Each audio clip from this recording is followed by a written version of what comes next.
साथियों, आज के इस सेशन में आप सभी का बहुत बहुत स्वागत है। जैसा कि आप सभी को मालूम है कि हमारा भेल भोपाल का अपेंटिस का 7 जनवरी को पेपर है, तो उसी 7 जनवरी के पेपर के हम सिलेबस के पैटर्न के बारे में बताएंगे, कुछ क्वेश्चन भी बताएंगे कि उसका सिलेबस क्या होता है। और इस सिलेबस में हम आज ITI का भी बताएंगे, डिप्लोमा वालों का भी बताएंगे और जो बीटेक वाले होते हैं उनका भी बताएंगे, क्योंकि उनका भी पेपर होगा तभी उनका सिलेक्शन होगा। देखिए, ITI वालों का जो सिलेबस इसमें रहेगा उसमें उनकी ट्रेड थ्योरी होगी।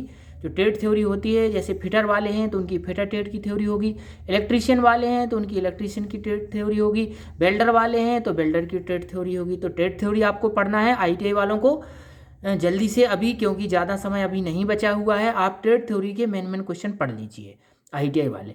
इसके बाद ITI वालों के बाद जो पेपर होगा उसमें मैथ के भी छोटे छोटे क्वेश्चन उसमें आ सकते हैं। मैथ के साथ साथ इसमें कुछ रीजनिंग के क्वेश्चन भी आ सकते हैं और साइंस के क्वेश्चन भी आ सकते हैं। यानी आपको ज़्यादा डीपली नहीं पढ़ना है, आपको जो most important question main question होते हैं वो पढ़ना है। और किस टाइप के क्वेश्चन एग्जाम में आएंगे अभी मैं वीडियो के लास्ट में आपको बताऊंगा, तो उनको आप सुन लीजिएगा ज़रूर, क्योंकि मैं एक ITI वाला हूं तो मैं ITI से रिलेटेड कुछ क्वेश्चन आपको बता दूंगा। इसके बाद हम डिप्लोमा की बात करें, क्योंकि डिप्लोमा वालों की भी ट्रेनिंग का पेपर होगा। तो डिप्लोमा वालों के पेपर में जो डिप्लोमा की ट्रेड थ्योरी होती है, जैसे कोई मैकेनिकल वाला है तो मैकेनिकल की जो उनकी ट्रेड थ्योरी होती है उसके क्वेश्चन आएंगे। अगर सिविल वाला है तो सिविल के क्वेश्चन आएंगे। यदि वो मैकेनिकल इलेक्ट्रिकल वाला है तो इलेक्ट्रिकल के क्वेश्चन आएंगे। और उसमें इंग्लिश के भी कुछ क्वेश्चन आएंगे। इंग्लिश के साथ साथ उसमें जो उनकी रीजनिंग होती है, या उसमें अगर ये कहा जाए कि पर्सनल डेवलपमेंट जो होता है, पर्सनालिटी से रिलेटेड जो क्वेश्चन होते हैं, जैसे हम एम्प्लॉयबिलिटी स्किल कहते हैं, डिप्लोमा में उसके क्वेश्चन भी आते हैं। तो डिप्लोमा वालों को 2-3 चीज़ पर फोकस करना है, इंग्लिश पर, उनकी जो ब्रांच होती है उससे रिलेटेड क्वेश्चन, और पर्सनालिटी से रिलेटेड क्वेश्चन जिसे हम एम्प्लॉयबिलिटी स्किल्ड कहते हैं। तो डिप्लोमा के ये क्वेश्चन आएंगे। और जो डिप्लोमा का मैंने बताया है वही बीटेक वाले बच्चों का आएगा। बीटेक वाले बच्चे यदि मान लीजिए कि वो मैकेनिकल के हैं तो बीटेक की मैकेनिकल की जो थ्योरी होती है उसके क्वेश्चन आएंगे, और इसमें इंग्लिश के क्वेश्चन आएंगे और उनके पर्सनालिटी वाले क्वेश्चन आएंगे कुछ। तो इन चीज़ पर आप काफ़ी फोकस करिए। अब इसमें आप लोगों का ये क्वेश्चन होगा कि भैया ज़्यादा क्वेश्चन किस चीज़ के आएंगे, तो इसमें ज़्यादातर ट्रेड से रिलेटेड क्वेश्चन आएंगे। यदि आप इलेक्ट्रिकल के हैं तो इलेक्ट्रिकल के क्वेश्चन आएंगे, फिटर के हैं तो फिटर के क्वेश्चन आएंगे, क्योंकि पिछले साल के पेपर में ऐसा ही आया था जो मैंने देखा था। तो आप ट्रेड थ्योरी के जो मेन क्वेश्चन है उन पर आप ध्यान दीजिए। अब एग्जाम में पैटर्न क्या रहेगा, उसमें किस टाइप का पेपर आएगा, तो पिछले साल का जो पैटर्न था वो 50 क्वेश्चन में आए हुए थे, 50 क्वेश्चन आए थे, 50 ऑप्शनल क्वेश्चन आए थे, MCQ क्वेश्चन आए थे जो ऑप्शनल क्वेश्चन होते हैं, और उसी 1 घंटे में आपको करना था, 50 क्वेश्चन थे। लेकिन इस साल का कोई अभी पता नहीं है कि 100 क्वेश्चन आएंगे या 50 आएंगे, पर अपन वही पैटर्न को लेके चलते हैं कि इसमें भी 50 क्वेश्चन आएंगे। क्योंकि देखिए, अप्रेंटिस एक प्रकार की ट्रेनिंग होती है, कोई जॉब नहीं होती है, इसलिए आप लोग ये मत कोशिश करिए जानने की कि इसका पैटर्न क्या है।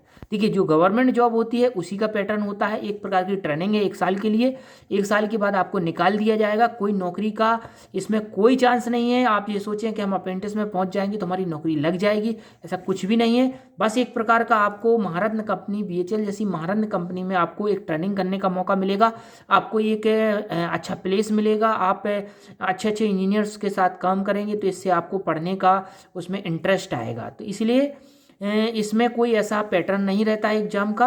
ये तो मैं अपने अनुभव के आधार पर आपको बता रहा हूँ कि 50 नंबर का क्वेश्चन पेपर आ सकता है, 100 का भी आ सकता है, और इसमें ट्रेड थ्योरी से रिलेटेड क्वेश्चन ज़्यादा आएंगे। अब मैं क्वेश्चन की बात करूं, ITI वाले क्वेश्चन की बात करूं कि किस टाइप के क्वेश्चन आते हैं, तो मैंने 4 चैप्टर के कल क्वेश्चंस बताए हुए थे। तो यदि आपने कल का वीडियो नहीं देखा हमारा तो वो कल का वीडियो देख लेना, जिसमें मैंने सेफ्टी चैप्टर फर्स्ट के बताए थे, मेजरमेंट के क्वेश्चन बताए थे कल के वीडियो में। इसके बाद मैंने मार्किंग टूल के क्वेश्चन बताए थे, मार्किंग से रिलेटेड। इसके बाद मैंने हैंड टूल के क्वेश्चन बताए थे, फिर कटिंग टूल के क्वेश्चन बताए थे। तो मैं 5 चैप्टर कल कवर कर चुका था, उसमें मेन क्वेश्चन मैंने बता दिए थे। तो आज हम 6वें चैप्टर से बताएंगे। 6वां चैप्टर जो होता है वो स्क्रू थ्रेड एंड फास्टनर का होता है ITI में, फिटर ट्रेड में। तो अब आप लोगों के मन में ऐसा हो रहा होगा कि भैया आप तो फिटर ट्रेड के क्वेश्चन बता रहे हैं, तो भाई इलेक्ट्रीशियन ट्रेड थ्योरी वाले आप इलेक्ट्रीशियन के क्वेश्चन पढ़िए, फिटर ट्रेड के क्वेश्चन आपको नहीं पढ़ना है। मैं तो ये आपको एग्जाम्पल्स बता रहा हूँ कि इस टाइप के क्वेश्चन आ सकते हैं। जैसे छठवां चैप्टर हमारा फिटर ट्रेड थ्योरी का स्क्रू थ्रेड एंड फास्टनर का है, तो स्क्रू थ्रेड एंड फास्टनर के चैप्टर में से चूड़ी से रिलेटेड एक आध क्वेश्चन आ सकता है। कि जैसे मैं एक नॉर्मल सा इंपॉर्टेंट क्वेश्चन कहूँ कि जैक में कौन सी थ्रेड होती है। जैक जो होता है, जैक जिससे हम किसी भी लोड को उठाते हैं तो उसमें स्क्वायर थ्रेड होती है। जैक में कौन सी थ्रेड होती है? Square thread. तो ये चूड़ी से रिलेटेड क्वेश्चन आ सकता है। चूड़ी जो होती है कि चूड़ी में लीड का सूत्र क्या होता है या पिच क्या होता है। तो चूड़ी में जो पिच होता है, एक थ्रेड और दूसरे थ्रेड, जैसे मान लीजिए दो थ्रेड हैं, चूड़ी अगल बगल में रहती है, तो उनके बीच की जो दूरी होती है उसे हम पिच कहते हैं। तो पिच का क्वेश्चन आ सकता है। लीड का फॉर्मूला आ सकता है कि लीड बराबर क्या होता है। तो लीड बराबर होता है पिच इंटू स्टार्टों की संख्या। तो ये 3-4 क्वेश्चन मैंने चूड़ी से रिलेटेड बता दिए। इसके बाद हमारा जो 6 नंबर चैप्टर में एक और होता है फास्टनर से रिलेटेड। तो फास्टनर 3 प्रकार के होते हैं, तो इसमें एक आध फास्टनर का क्वेश्चन आ सकता है कि नट बोल्ट किस प्रकार का फास्टनर होते हैं। तो नट बोल्ट एक प्रकार का टेम्परेरी फास्टनर होते हैं, और जो बेल्डिंग होता है, बेल्डिंग किस प्रकार का फास्टनर होता है। तो बेल्डिंग एक प्रकार का परमानेंट फास्टनर होता है, क्योंकि बेल्डिंग एक बार हो जाती है तो निकलती नहीं है। तो एक परमानेंट फास्टनर का क्वेश्चन भी आ सकता है। जैसे इसमें एक क्वेश्चन आता है चकनट का, तो कि चकनट क्या होता है। तो चकनट एक प्रकार का लॉक नट होता है, जिसके द्वारा हम दूसरे नट को लॉक कर सकते हैं। इसमें एक फास्टनर का एक क्वेश्चन आ सकता है टैप वाशर का, कि टैप वाशर क्या होता है। तो नट को लॉक करने के लिए जिस वाशर का इस्तेमाल करते हैं उसे हम टैप वाशर कहते हैं।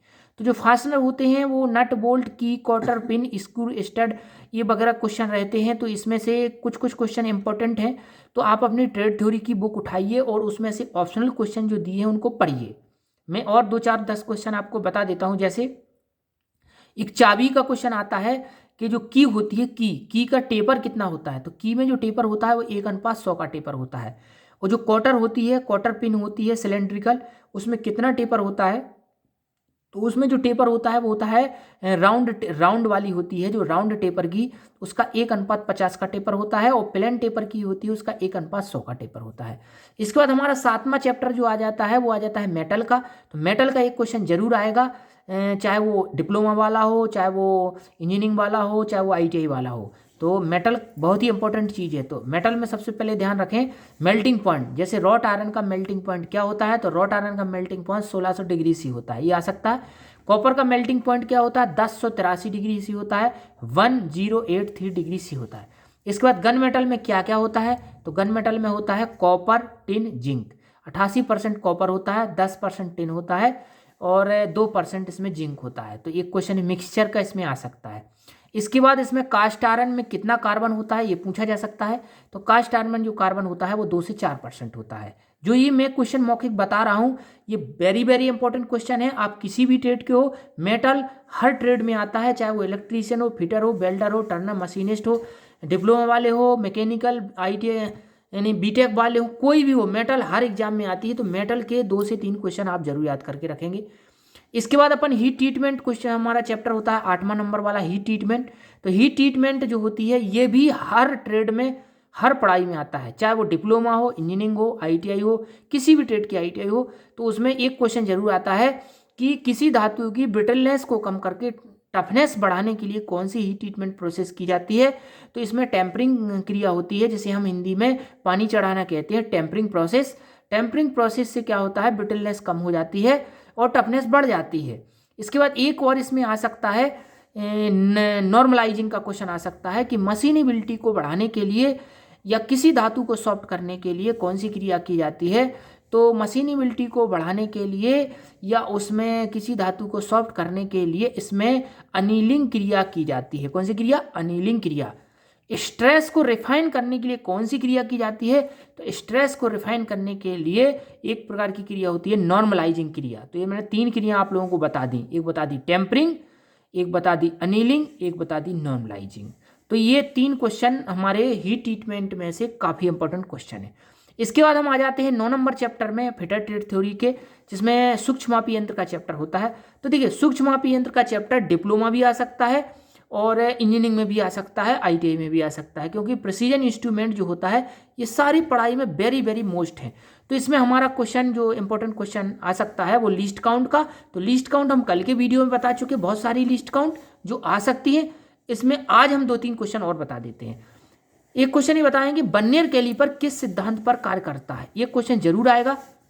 तो बर्नियर कैलिपर दो स्केलों के अंतर पर आधारित होता है और उन्हीं के सिद्धांत पर कार्य करता है। यानी हमारा बर्नियर कैलिपर जो होता है वो स्केलों के अंतर के सिद्धांत पर आधारित होता है, जिसमें एक मेन स्केल होता है, एक बर्नियर स्केल होता है। इसके बाद एक क्वेश्चन बर्नियर कैलिपर का आ सकता है कि बर्नियर कैलिपर के मेन स्केल के कितने खानों को बर्नियर स्केल के कितने खानों में बांटा जाता है। तो हम उसका आंसर बता देते हैं, 49 मेन खानों को 50 बर्नियर खानों में बांटा जाता है। तो उसकी लीस्ट काउंट निकलती 1 माइनस 49/50। तो ये क्वेश्चन भी वेरी वेरी मोस्ट है, हर बार आता रहता है। इसके बाद माइक्रोमीटर का सिद्धांत भी पूछा जा सकता है कि माइक्रोमीटर किस सिद्धांत पर कार्य करता है। तो माइक्रोमीटर चूड़ी के सिद्धांत पर कार्य करता है, या तो ये ऑप्शन में हो सकता है चूड़ी का सिद्धांत हो सकता है, या नट बोल्ट का सिद्धांत हो सकता है, या लीड पिच का सिद्धांत हो सकता है। अब आपके मन में सारे जो बच्चे वीडियो को देख रहे हैं उनके मन में ये क्वेश्चन आ रहा होगा कि भैया हम इतने समय में क्या पढ़ें, ये क्या क्या पढ़ें। तो भाई मैंने आपको बोल रखा है, आप मेन ट्रेड थ्योरी के क्वेश्चन जो है पढ़िए अगर आप अपेंडिक्स करना चाहते हैं। अगर आप आलस करोगे तो अपेंडिक्स में सिलेक्शन नहीं हो पाएगा, ये मेरी बात आपको बुरी लग रही होगी। आप अभी मेहनत करिए 2 से 4 दिन। आलस करोगे तो विद्या नहीं आएगी, क्योंकि कहा ही गया है आलस्यम न कुतो विद्या, आलसी व्यक्ति को विद्या नहीं आती है। इसलिए पढ़िए, रजाई में दबे दबे पढ़िए या रजाई में निकल के पढ़िए। अगर पढ़ोगे तभी अपेंडिक्स करोगे, तभी आगे बढ़ोगे। अन्यथा BHEL के लिए अपेंडिक्स करने के लिए बहुत सारे बच्चे पीछे द्वारे पर गेट से ही फिरते रहते हैं और भाग जाते हैं। ये कड़वी सच्चाई है। यदि आप पेपर में अच्छा करोगे तभी सिलेक्शन होगा, और आपको क्वेश्चन ज़्यादा से ज़्यादा पढ़ना पड़ेंगे। इसलिए सारा टाइम बर्बादी जो कर रहे थे उसको ख़त्म करिए और जल्दी से किताब उठाइए। अभी से तुरंत इस वीडियो को बंद करके अभी फटाफट हम अभी बंद करने वाले हैं, और तुरंत किताब उठाइए, पढ़िए 2-3-4 दिन मेन ऑप्शनल क्वेश्चंस। और हम एक वीडियो और कल परसों अभी एक वीडियो अपलोड करेंगे। तो इन क्वेश्चन को पढ़ते रहिए, समझिए और बढ़िया पेपर दीजिए। आपका पेपर अच्छा जाएगा, सिलेक्शन होगा, आप भेल परिवार के सदस्य बने। और जो कोई समस्या हो तो आप हमारे इस चैनल फिटर फाइटर पर आप कमेंट करें, हम उस हर समस्या का सॉल्यूशन कमेंट के माध्यम से देंगे। और कोई दिक्कत हो तो भी आप कमेंट कर सकते हैं, और पढ़ाई से रिलेटेड।